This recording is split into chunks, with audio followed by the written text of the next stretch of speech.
ఇకపోతే ఒకసారి మీ కుటుంబ నేపథ్యం గురించి ఒకసారి చెప్తారా? అమ్మ నాన్న పేర్లు ఏంటి, వాళ్ళు ఏం చేసేవారు, ఎంతమంది సంతానము? మా నాన్నగారి పేరు జేకబ్ గారు అండి. ఆయన హీస్ నో మోర్ 96లోనే చనిపోయారు. నాన్నగారు he was the first graduate of agency area, Thimmapuram గ్రామం నుంచి, అంటే పర్టికులర్లీ అడ్డదిగల మండలం ఈస్ట్ గోదావరి ఏజెన్సీ నుంచి ఫస్ట్ గ్రాడ్యుయేట్ అని ఏసీ కాలేజ్లో చదివారు. ఎన్టీ రామారావు రంపచోడవరం కాన్స్టిట్యున్సీలోకి వస్తుంది. నాన్నగారిని మిషనరీస్ చదివించారు అప్పట్లో. మిషనరీస్ చదివించారు, ఆయన్ని పాస్టర్ చేయాలని చదివించారు యాక్చువల్లీ. కానీ ఆయన 12th స్టాండర్డ్ అయిపోయిన తర్వాత పియూసీ అనేవారు అప్పట్లో. పియూసీ అయిన టైంలో ఆ దొరగారు చనిపోయారట ఎవరైతే చదివించారో.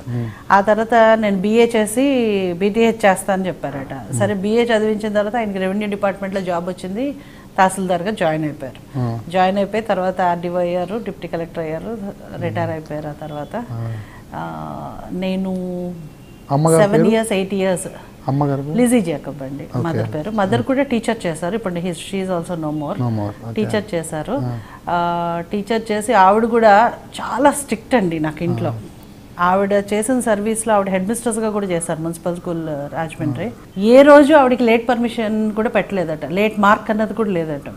So she's very very shrewd and straightforward.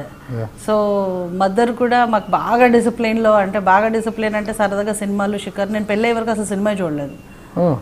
So మాకు సినిమాలు కానీ సినిమా చూడలేదండి ఎప్పుడు. పంపించేవారు కాదు అసలు, ఇంట్లో అలవాటు లేదు అసలు. అండ్ ప్రతిదీ కూడా ఎవ్రీథింగ్ మా నాన్నగారు నేను 7 years ఉండగా ఆయన రిటైర్ అయిపోయారు. మీరు ఎప్పుడు పుట్టారు? మీరు? నేను చాలా లేట్ ఏజ్లో పుట్టానండి. అందుకని బాగా గారభంగా మా ఇంట్లో, అంటే మా పేరెంట్స్కి ఇంకో డాక్టర్ ఉండేవారు. ఆవిడ she died when she was 18 years old, ఏదో సమ్ ప్రాబ్లం వచ్చి. సో తర్వాత daddy wanted to have a girl అనమాట. సో లేట్ ఏజెస్లో నన్ను అడాప్ట్ చేసుకున్నారు. Adapted daughter. సో అంతకుముందు బాబులు ఎవరు లేరా నాన్న వాళ్ళకి? ఒక అబ్బాయి ఉన్నారండి. కాకపోతే they adopted me when I was 1 hour old. And I don't know actual parents ఎవరో కూడా తెలియదు. నా పేరెంట్స్ నాకు అంతకన్నా చాలా అఫెక్షనేట్గా పెంచారు. చాలా అసలు అరిచేతుల మీద నడిపించారు మా ఫాదర్ అని నాకు చెప్పారు. ఇప్పటి వరకు ఎవరికి చెప్పలేదు, ఫస్ట్ టైం ఇంటర్వ్యూలో చెప్తున్నాను. I'm the adopted daughter to my father. But 1 day బేబీగా అడాప్ట్ చేసుకున్నారు without even knowing who I was. ఇప్పటికీ కూడా నాకు ఎవరు పేరెంట్స్ అన్నది ఇప్పటికీ తెలీదు. ఎక్కడ చేసుకున్నారు మిమ్మల్ని? అంటే ఏదైనా ఆసుపత్రి ఎక్కడ, ఎలా? ఎస్ అండి, అది అమలాపురం అనుకుంటాను. అమలాపురంలో ఇది మిషనరీ హాస్పిటల్ ఉంది, అక్కడే పుట్టానట. పుట్టిన వెంటనే తీసుకున్నారు అడాప్షన్.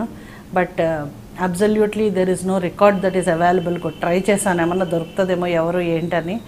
బట్ అంటే అప్పట్లోనే they didn't want me to know, ఎప్పటికీ నేను తెలుసుకోకూడదు అని అనుకున్నారు. బట్ అన్ఫార్చునేట్లీ నాకు 18 years వచ్చాక తెలిసింది, అప్పటి వరకు తెలియదు కూడా. కొంచెం అప్సెట్ అయ్యానండి. ఐ వాజ్ అంటే సడన్గా ఇట్ ఈస్ లైక్ ఈ ఇల్లు నీది కాదు, ఈ ఫ్యామిలీ నీది కాదు, నువ్వెవరో తెలీదు అన్న ఒక feeling. I was upset. I was literally upset అని చెప్పొచ్చు. But it took me some time again together because నాన్నగారు నిజంగా యాక్చువల్ డాటర్ను కూడా అంత ప్రేమగా చూసుండేవారు కాదేమో. నన్ను గుండెల మీద పెట్టే పెంచారు.